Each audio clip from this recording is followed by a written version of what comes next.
This is the After Party, live with Kim McAllister. Pick a couch, grab a drink, and settle into the conversation.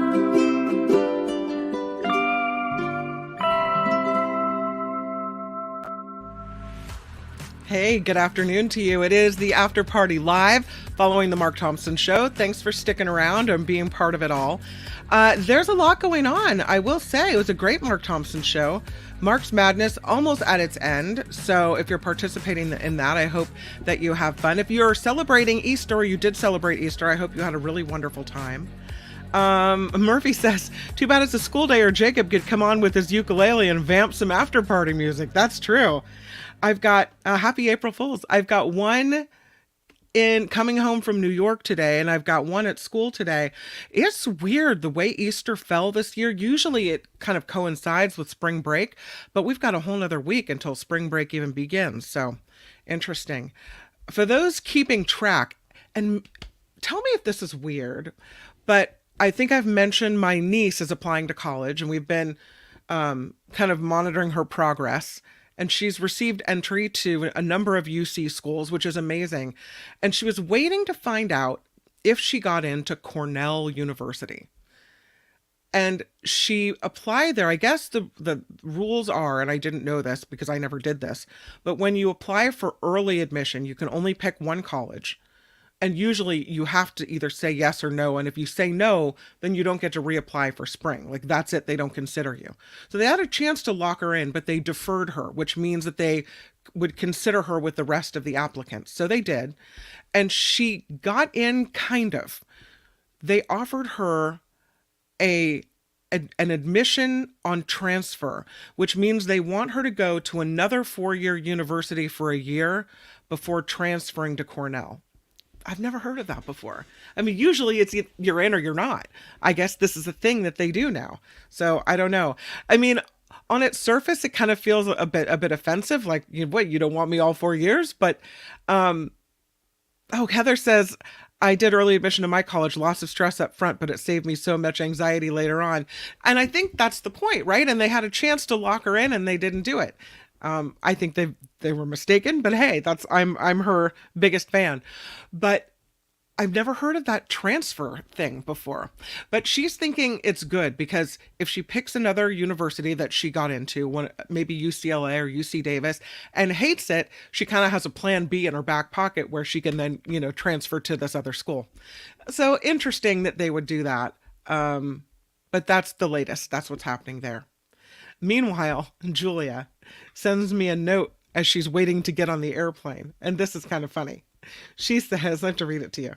She says, if I wanted to go to do Juilliard pre-college, I would have to move to New York and enroll in a high school here for a little while. And you can't do it without a parent or guardian living here with you. I'm like, you want us to move to New York now so you can do this? Would like Taylor Swift's family move to Nashville? Just a note, we're not moving to New York. All right, let's talk about something cool. Do you ever, I don't know, someone lets you in traffic and you kind of give them the hand, like, thank you, hoping they can see the outline of your hand. Sometimes I'll even, as if I roll down the window anymore, push the button and roll the window down and stick my hand outside the window to make sure that whoever it is that did something kind for me knows that I'm saying thank you or that I'm being polite about the whole situation. Well, I love what they're doing in Hawaii. I mean, I love Hawaii anyway. And it's very polite and aloha-ish that they're doing this. But now on buses in Hawaii, they've got the shaka, they've got the thank you very much kind of situation going on there. And it's really kind of cool. It's got a little aloha going on. So now these Hawaii buses, according to SF Gate, are doing something no other buses in the world do. In Hawaii, if you let the bus in front of you, they've got the LED screen on the back that lights up with a shaka, right? And it follows the word after the shaka. It says, mahalo for letting the bus in. I mean, who doesn't want to let the bus in now? In San Francisco, it's like, here comes the Muni bus cutting in front of me. And now it's going to, you're going to get stuck at every red light behind the bus, right? But it's an incentive to it's called the bus. Their system is called the bus. It's an incentive to let the bus slide in front of you if you know you're going to see the Shaka and the Mahalo. A lot of people apparently tell the bus system it's part of the reward. They love seeing it. They should let the bus in anyway, but when they let the bus in and they get the Shaka and the Mahalo, they say it's really sweet for them. And it speaks to the psyche of how they live with aloha there, according to the person that runs the bus system. So the Shaka is like the hang loose gesture, right? Here's and I didn't know this was the way it started. But according to this article in SF Gate, the Shaka, or the hang loose, was traced back to the early 1900s to Hamana Kalili, who lost 3 fingers due to an accident at a sugar mill. So he would put up his hand and he was missing 3 fingers. Other residents adopted his wave, and later it developed the non-Hawaiian name, the Shaka, right? It can mean different things. It can mean see you later, or right on, or take it easy, or go for it, or right on, all kinds of things. And a lot of times if you're driving around Hawaii drivers throw these shakas to other drivers who let them into a lane as a thank you. So here in California, we may raise our, hands. In Hawaii, they give you the shaka. I mean, you can see my hand, the shaka. Yeah, there it is. And so now the bus is doing it too. I love this. Would you be more likely to let a bus in front of you or a big truck in front of you if they flashed a sign, the driver flashed a thank you sign? And don't you think we should all have little signs on the back of our cars that say thank you? Well, maybe they should say other stuff. No, we could get in trouble if they said other stuff. A lot of times I've wished I had a sign to tell people what I really thought on the roadway. I just think that's a cool story. I mean, I could see it. I think that's cool, says Knit One Pearl One. Might be the only nice thing someone gets that day. Isn't that the truth? And Knit One lets cars in. So yeah. Not to be confused with a shocker hand gesture. It's the shaka. Do they have the bird too? They should have all the symbols on the little sign on the back of the bus. No, I don't know. Mindy Lee says, tough being a mom, crazy kid. Does she think houses grow on trees? Exactly. I don't even know if we can afford Berkeley. Somebody's applying for the FAFSA, let me say. Yeah. I thought that was a great story. And I think that they have something. They're onto something with the little LED signs on the back of cars. And you might be right. Maybe it's just we need all kinds of symbols there. Maybe not. Maybe just the thank you symbol.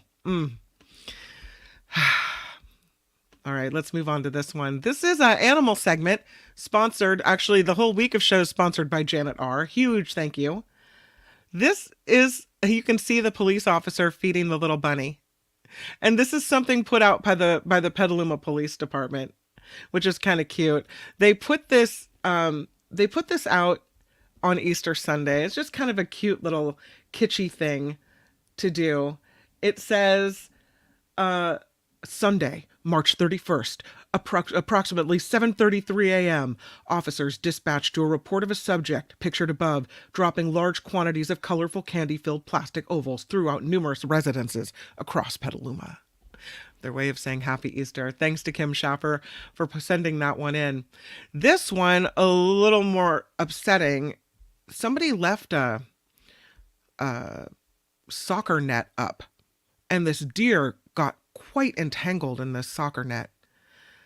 It's kind of a sad situation. This happened, I think, in the UK, in Cheltenham.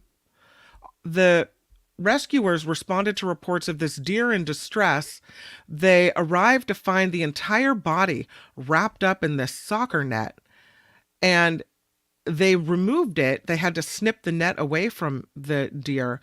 Only superficial injuries, so that's good. And it's a reminder, they say, put your soccer nets away. When they're not in use, you got to put them away because this can happen to wildlife in the area. I bet that was scary for that animal. So that's not a good thing. This is a fantastic story that I'm in love with. This story has to do with a shoplifter who, I mean, don't mess with the mounted police. When they come for you in a big way. So the police in New Mexico on horseback tracked down this guy who's accused of shoplifting, I don't know, a few $100 worth of stuff, right? And they mean business. Check this out.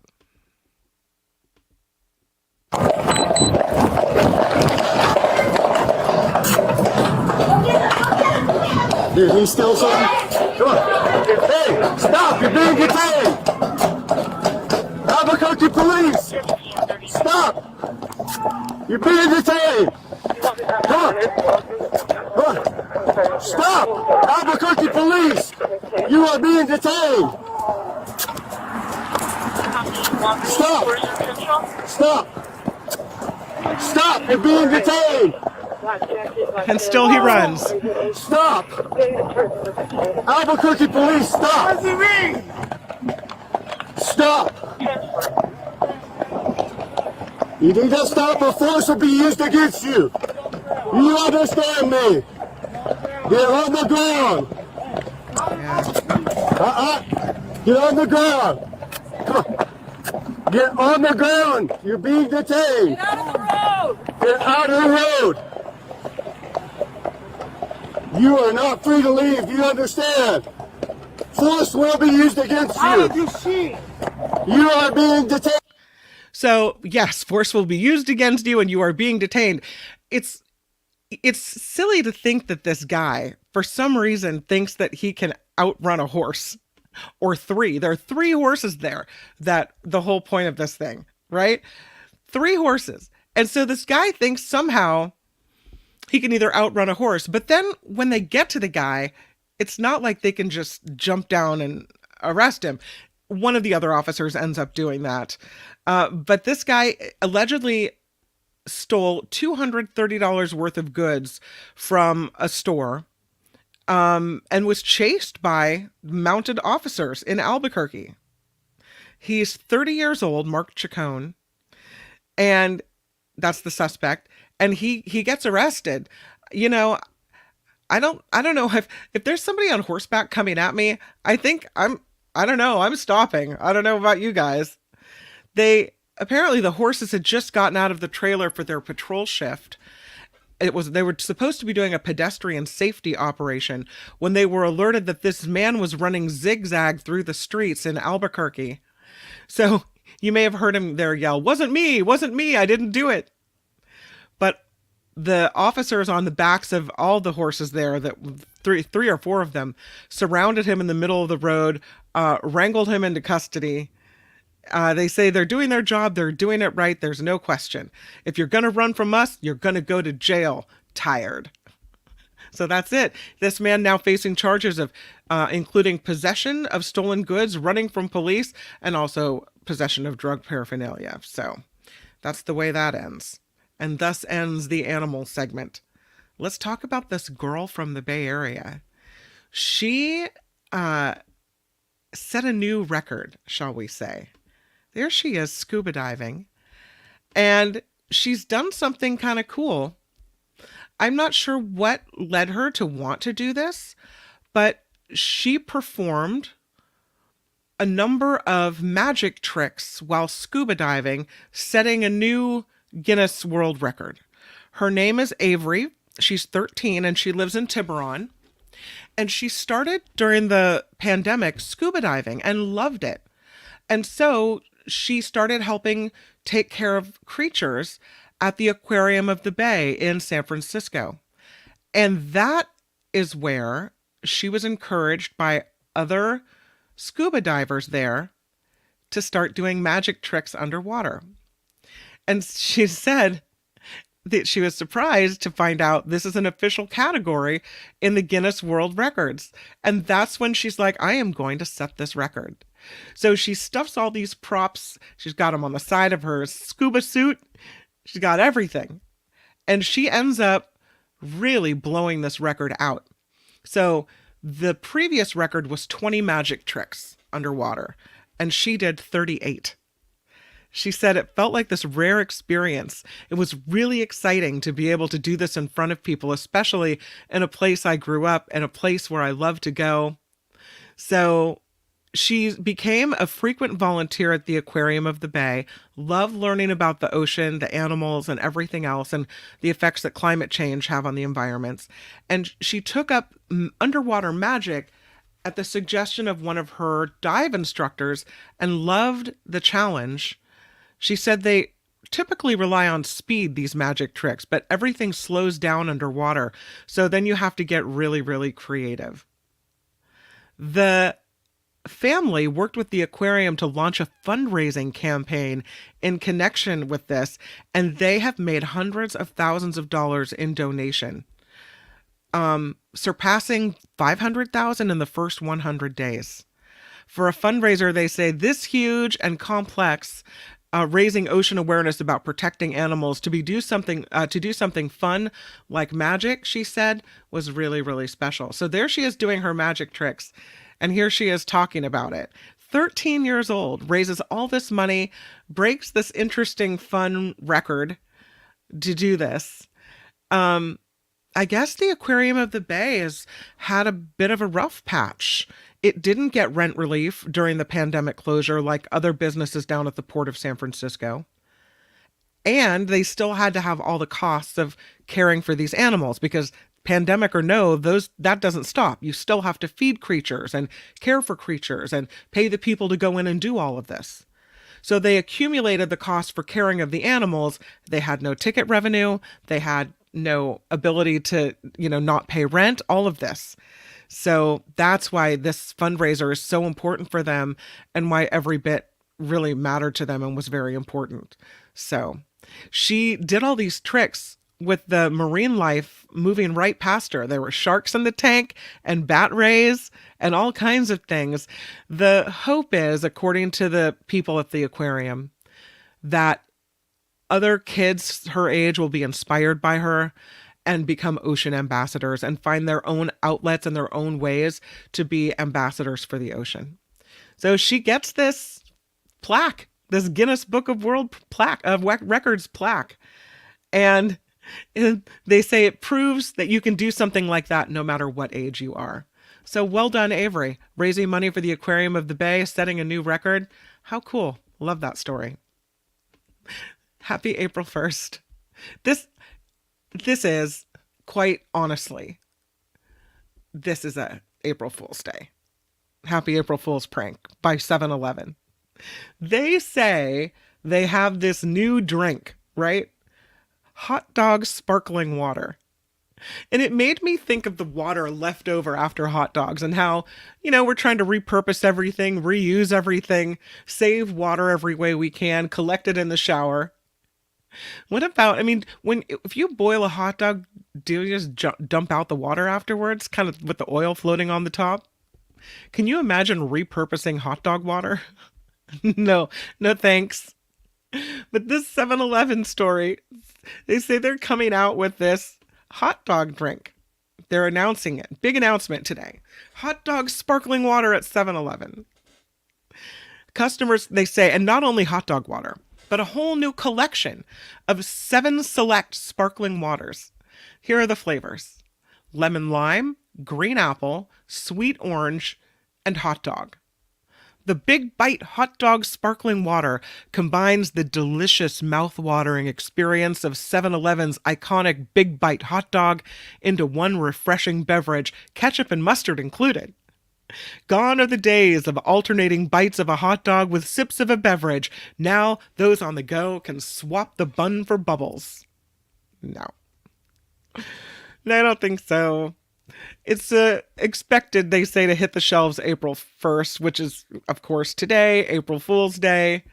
No. It's one of many companies now apparently doing this whole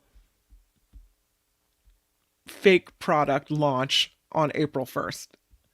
Here's more. I have other products for you that have made their way to the shelves on April 1st. Scotch tape puts out scotch. From the Highlands, a new choice for discerning palates. No. I don't think we want scotch by scotch, right? I appreciate the humor, though. I mean, it's kind of funny, I guess, in a way. Let's see if I can't show you some others. There's some pretty good ones out there. Let's see. Other pranks for April Fool's Day include, that's the Scotch one. See if they have another one. They had sour cream and onion. Oh, here it is. You have to view it on Instagram. Sour cream and onion soda. Kind of gross. No thanks. Oh, it looks like it's not working now. Yeah, they had sour cream and onion. There it is. Sour cream and onion soda made by Pringles is what they were calling it. Indulge in the creamy, rich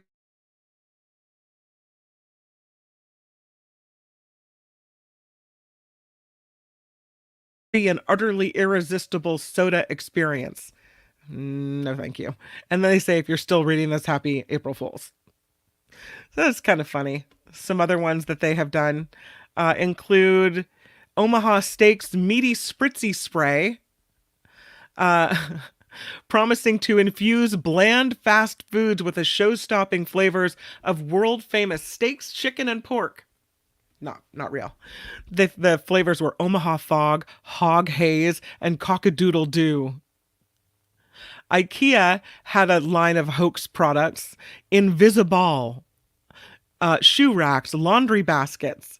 The company posted photos to social media showing household clutter contained by a piece from the Invisiball collection, each costing $1.04, which is a play on the today's date. Yeah. They did a cereal company, Post, and manufacturer of Kraft macaroni and cheese, announced the release of multicolored mac and cheese fruity flavor Fruity Pebbles. So again, they're not the first companies to do this, but hot dog water really caught my eye. Can you imagine? So gross. No, thank you. I'm going to pass on that one. There's a city where all the rich people flock to. Can you guess what it is? It's not in the Bay Area, but it is, I believe, in California, right on the beautiful coastline. It is Rancho Palos Verdes. It is the California city that has been named America's richest retirement town. This is a study from Go Banking Rates that was done last month. Rancho Palos Verdes is near Torrance and San Pedro in Southern California.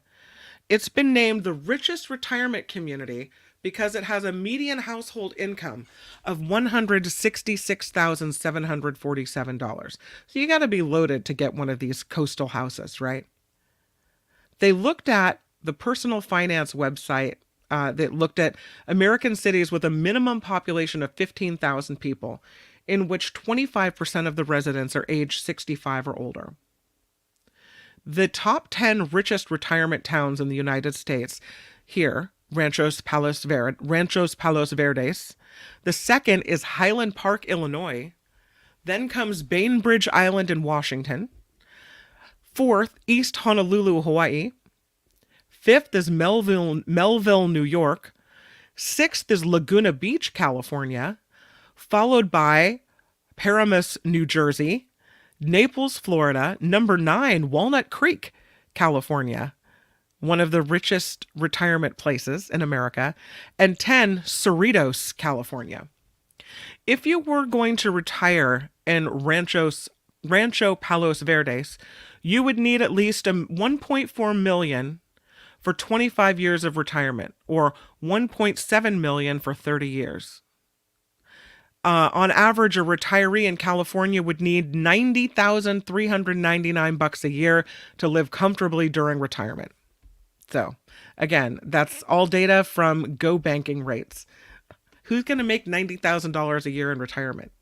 If you spent your entire life saving, maybe. But most of us have bills to pay, right? We're not doing that.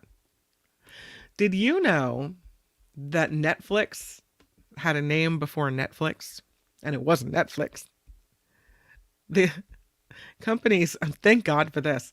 The company's founders say, before we settled on Netflix, we were going to call it kibble, like dog kibble, pet food kibble.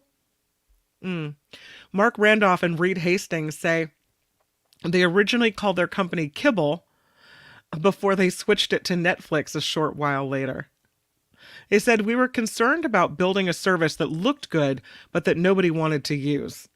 So we chose Kibble to remind us of the old advertising adage that it doesn't matter how good your dog food advertising campaign is if the dogs won't eat the dog food. They said they never intended to keep the name Kibble through the launch of the service, but that it was a really good placeholder because they already owned the domain name kibble.com from another company idea that provided personalized dog food. Mostly they changed it because they said it was awful. But it's really hard, they said, to come up with a good name. So you want to pick a pre-launch name, your beta name, that is so bad that when you get close to launch and you start getting desperate, you won't just give in and use that beta name. Like, it's obvious that you can't settle for that, right? There's no way. Here's some other names that they were floated for Netflix. Take One, Netpix, P-I-X, Netpix, Now Showing, or simply Flix. It's such a part of this whole streaming culture that we've now become immersed in that I can't imagine it being named anything other than Netflix. Now Showing? No. That's too cluttered. Take One might have been okay. Netpix? No. Netflix. They got it right. Flix might have been all right, but I think Netflix is good. They said Netflix, part of the things that the reason that maybe they weren't going to use it is because it sounded too similar to Skinflix, right? Which is kind of a porny term. But they said it was still the best one. So even though it was just their beta name, Kibble apparently stuck around long enough that it's still acknowledged by Netflix as the original name of the country. That's kind of company internal history that I didn't know, that I find interesting. Birds. Look at that beautiful flamingo. A sticky piece of DNA is apparently rewriting the story of avian evolution and shaking up the whole family tree. This, according to Popular Science. We were very wrong about birds. The story begins like this. An enormous asteroid crashed into the Earth about 65 million years ago. While terrestrial dinosaurs like the famed Tyrannosaurus rex were wiped out, a lot of avian animals thrived. Considering that there were more than 10,000 species of birds on Earth, that might be an understatement. And so now, fast forward, keeping all the families of birds organized is apparently very difficult to do. So many species and their evolution kind of unclear. So now that we have advances in genomic sequencing and analysis, and that is now creating a better picture of how living dinosaurs evolved. There's a couple of different studies on this published today. One, Proceedings of the National Academy of Sciences and Nature. Scientists say a genetic event about 65 million years ago misled them about the true history of avian evolution. I really hope this isn't an April Fool's story because I'm taking it seriously. As section 1 of chromosome hasn't mixed together with nearby DNA as it should have, that section is only a tiny fraction of the bird genome, but they say it was enough to make it difficult for scientists to build a more detailed bird family tree. But a few years ago, advances in computer technology used to study these genomes helped scientists piece together a family tree for neoaves. Neoaves, the group includes the majority of bird species. Using the genomes of 48 species, they split them into two major categories. Doves and flamingos were in one group, and all the other bird species belonged to the other group. When a similar genetic analysis was repeated using 363 bird species for this new study, the team saw a different family tree emerge. And this one has 4 main groups. And it reveals that flamingos and doves are more distantly related. And it all came back to this very specific spot in the chromosomes. One spot on the genome where the genes were not as mixed together as they should have been over millions of years of reproduction. Kind of interesting. When they looked at the genes, what the tree supported, all of a sudden it popped out that all of the genes that support the older tree are all in one spot. And that's what started this whole study. Birds combine genes from a father and a mother into the next generation. But first, they mix the genes they inherit from their parents when creating their own reproductive material. It's called recombination, and it's something that occurs in humans, maximizing a species' genetic diversity by ensuring no 2 siblings are exactly the same. One section of the chromosome didn't mix with the DNA nearby like it should have, and basically spent millions of years frozen in time. That chromosomal section makes up only 2% of the bird genome, but it was enough to convince scientists that most birds could be grouped into 2 major categories. They call them Passeriora and Columbia. The new, more accurate family tree takes into account misleading sections of the avian genome and identifies 4 main groups of birds. So, interesting what we're still learning to this day, thanks to better technology. Can we talk for a moment about holes in the sea? There are holes in the sea, and they are in the bottom near Germany. They're calling them mysterious divots in the seafloor, and they think that they have a kind of a cute cause. The North Sea, about 100 meters underwater, there are about 40,000 shallow pits in the sand, kind of like pockmarks. Some of them are bigger, some of them are smaller, variety of sizes and shapes too. Some look like long furrows or half moons, concentric circles of sand. Others are ringed by mounds of sediment. And so scientists took a look at this and they thought, is there methane seeping from the sediment? Or what's going on? What's creating these divots in the sea floor, these holes? Apparently, these seafloor marks weren't like others, typical of methane or gas coming out of the seafloor. That tends to leave a circular pit that has a conical bottom. And so these look really peculiar. The scientists said it looked as if someone had disturbed the sand from above. And so they took a look at millions of pre-existing scans of the area, made with an echo sounder, which shoots out sound waves and measures how they bounce back like sonar. And they looked at these divots or cavities and confirmed that their shapes are unusual. And when they filmed the seafloor, they couldn't find any methane or organisms living nearby. And they also found new pits emerging or widening nearby.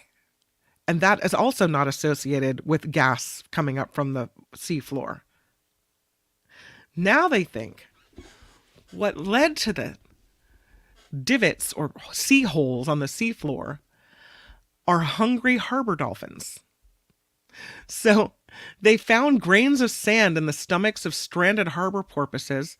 They also found the remains of sand eels or small fish that bury themselves in the seafloor. So it looks like maybe the sea porpoises or the harbor porpoises grub in the sand to scare out the sand eels who are hiding in there and create the pits as they try to suck up the food. It's just an idea so far, but that's what they think, that harbor porpoises feed during their long dives. And they've even seen captive porpoises digging in the sand, but no one has actually seen a wild harbor porpoise in the act of disturbing the seafloor like this. So, study it, right? Here comes the study. University of Southern Denmark. They say these harbor porpoises are a little shy, they're hard to identify, they're difficult to follow, but they have seen harbor porpoises poking into stones and algae to reveal small fish. So it's definitely a possibility. And the North Sea is home to many kinds of porpoises and these eels. And so that's what idea is, that's what's has created 40,000 of these holes or pits on the bottom of the seafloor. If they say the foraging behavior is as common as harbor porpoises, there are about 700,000 spread around the planet. The identifying porpoise habitat could be as simple as just looking for the holes they dig. The story from Popular Science also published in Hakai magazine, Hakai. So thanks to them for that really interesting story. I wanted to tell you guys that some new Marvin Gay music has been found. Have you heard about this? Well, entertainment news for you. Apparently, the music has been uncovered in Belgium. And instead of it just being this wonderful thing that there's more music that he left behind for us to enjoy and remember him, it could lead to, of course, a legal battle. So Marvin Gay died April 1st, 40 years ago. And just a few days ago, apparently, this new music was found. He moved to Belgium in 1982 after he met this Belgian concert promoter. And he had a problem with cocaine. He was trying to get his life back on track. So he moved there. He lived with Belgian musician Charles Dumoulin and then returned to the studio.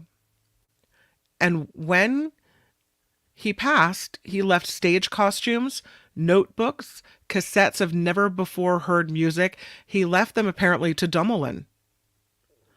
And there's lawyers for the Marvin Gaye's family.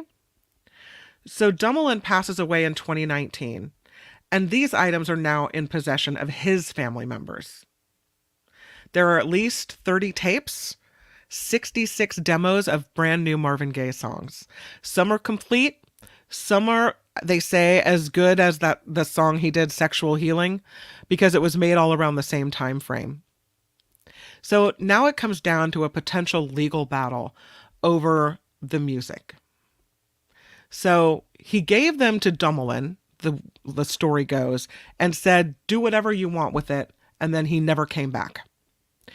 The items were intended for Dumoulin, they say, not his family members. That's a key sticking point in the legal process here. Belgian property law says if someone holds property of something, no matter how it's acquired, it's theirs after 30 years. And this happened 40 years ago, right? Or more. But that doesn't affect intellectual property. So it could mean that while the Dumoulin family has the tapes, they won't be able to publish the songs. That permission would come from the Marvin Gay family, which means they all have to work together on this. And so does it all come down to who gets the money for the music? Or does it come down to giving the world this music? The family of Marvin Gay and the collection in the hands of the Dumoulin heirs, they say if we put our hands together and find the right people, that we could come together on a plan to release this music. That's the thought of some. But it's not the first time Marvin Gaye's heirs have gone to court for his music. They sued Robin Thicke and Pharrell Williams over that song Blurred Lines because they said it copied part of his song Gotta Give It Up. And a federal jury said they're right, and they were awarded almost $7.5 million. So, when will we hear this new Marvin Gaye music? It's exciting to know it's out there, but it's also frustrating to know that it's probably going to come down to money and power and control. Did you know, and this seems kind of like obvious to me, but apparently if you are exercising, you're less likely to have trouble with insomnia. Now, this doesn't go for everyone because I know people who exercise regularly and still have insomnia, have trouble sleeping. But this new study is showing that regular exercise is associated with less insomnia. Physically active people have a lower risk of insomnia symptoms and extreme sleep duration, long and short. The study was published in the journal BMJ Open. So the study, they look at more than 4,300 people from age 39 to 67, and it took them 10 years to do this. The participants in 9 European countries were surveyed about their frequency, intensity, and duration of physical activity, as well as their symptoms of any type of insomnia, the amount of sleep they got each night, their feelings of sleepiness during the day. And the findings were this. Those who were persistently active were 55% more likely to be normal sleepers, people who sleep 6 to 9 hours a night. And those who became active over the time period were 21% more likely to sleep normally after adjusting for age, sex, body mass index, smoking history, etc. The results, they say, are strong on their own, but also supported by existing science. This according to the associate professor of the Department of Psychiatry and Behavioral Sciences at Johns Hopkins University School of Medicine. He wasn't involved in this research, Dr. David Neubauer, but he said it makes perfect sense. The results in line with previous studies that have shown a beneficial effect of physical activity on symptoms of insomnia.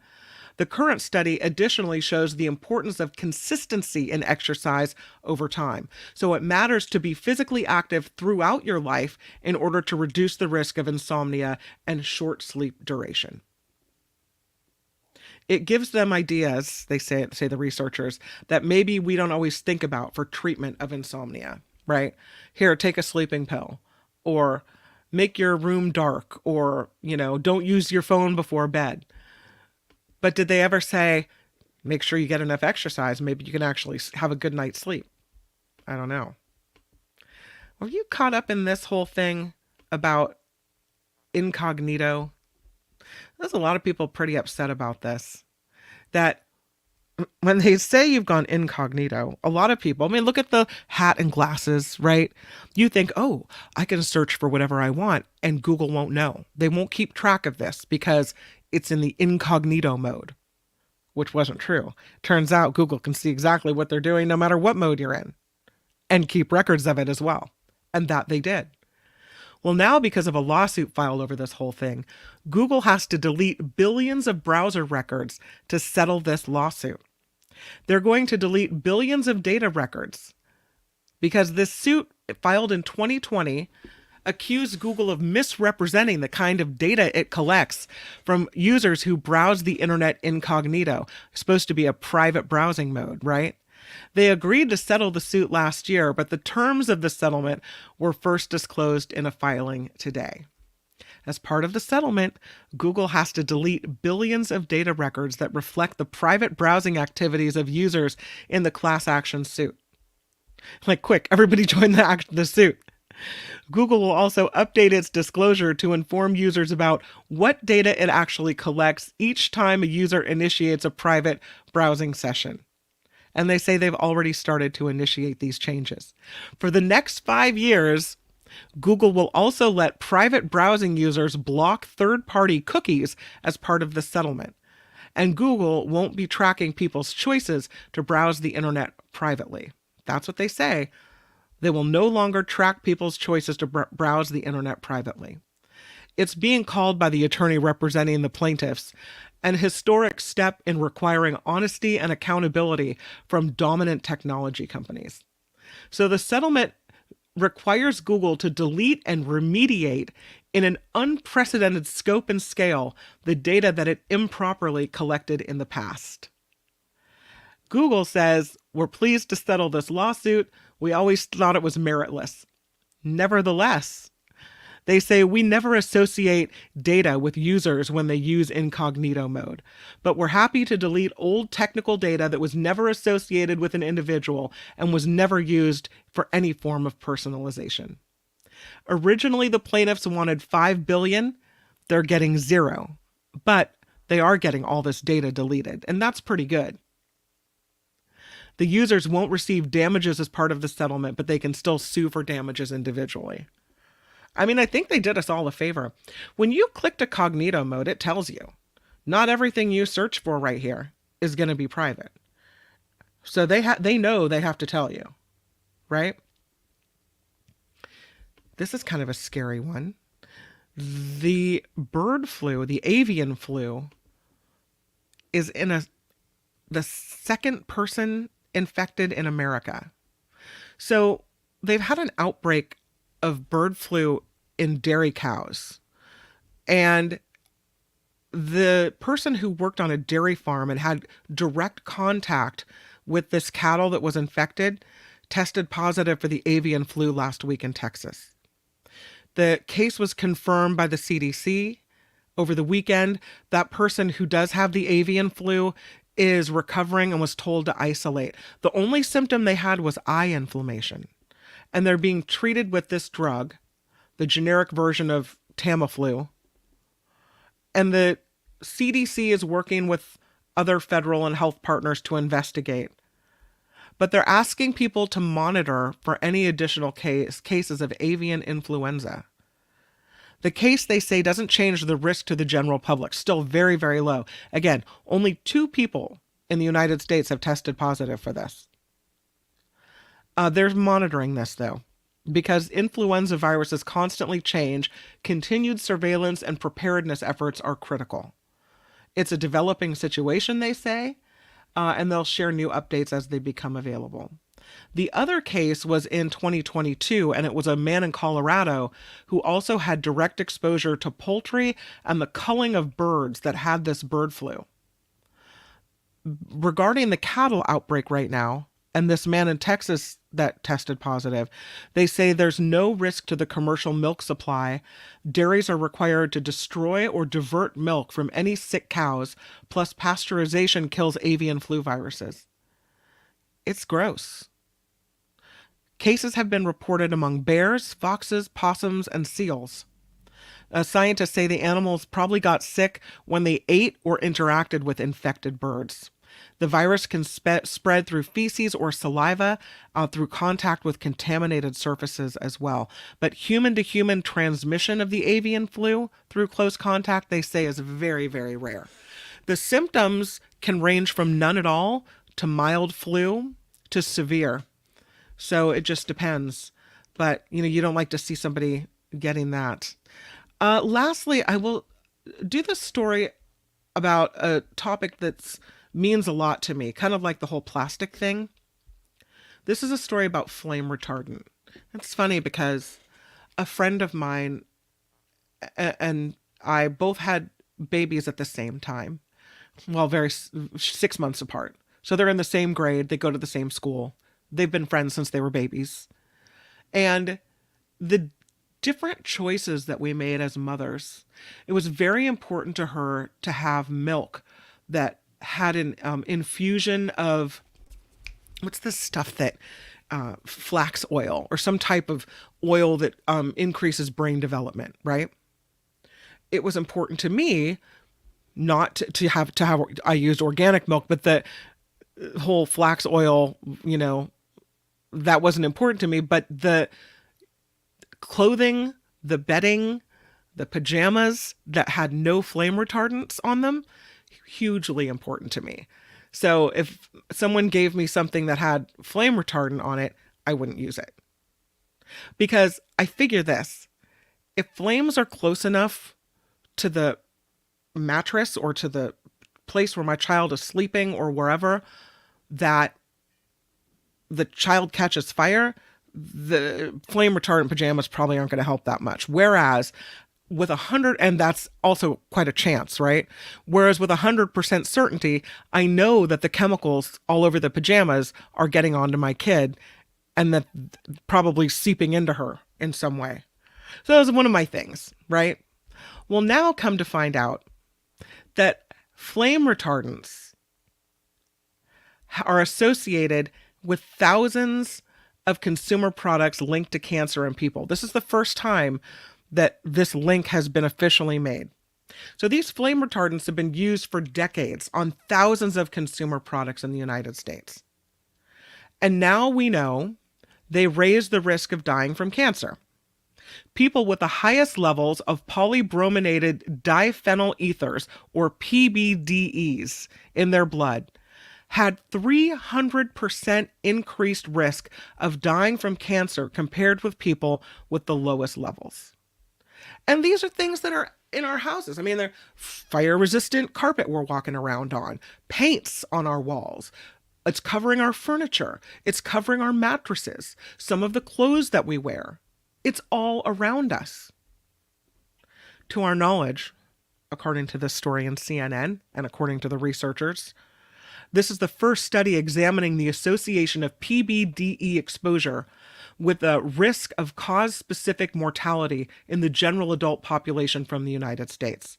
They looked at levels of chemical compounds in the blood of 1,100 people in 2003 and 2004 who participated in the National Health and Nutrition Examination Survey.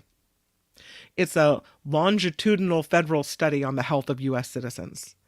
And they compared PBDE levels with death certificates between 15 and 17 years later. This is a study published today in the journal JAMA Network Open. Well, the study, they say, found significant association between PBDEs and deaths from all cancers. Researchers couldn't determine a specific type of cancer from the available data. So, this is what we know, right? The new study links PBDEs to deaths from cancer, building a case for the association between flame retardants and cancer mortality being real. The chemicals, they say, have long half-lives and stay in the human body for years. And the impact is going to continue because we can't get them out of the environment overnight. And we've seen this debate, this long-term debate. Well, if we don't have the fire retardant, then we're going to have people dying from fires, and we're going to have more fires that are uncontrollable. So what would you rather have? The risk of the fire or the risk of the chemicals? I mean, neither would be my answer, right? There's a spokesperson for the American Chemistry Council, which is an alliance of companies that make and distribute flame retardants. And they said in response to this survey, they told CNN, "We haven't had a chance to thoroughly review the report on polybrominated diphenyl ethers, but we consistently advocate for the use of sound scientific research and data."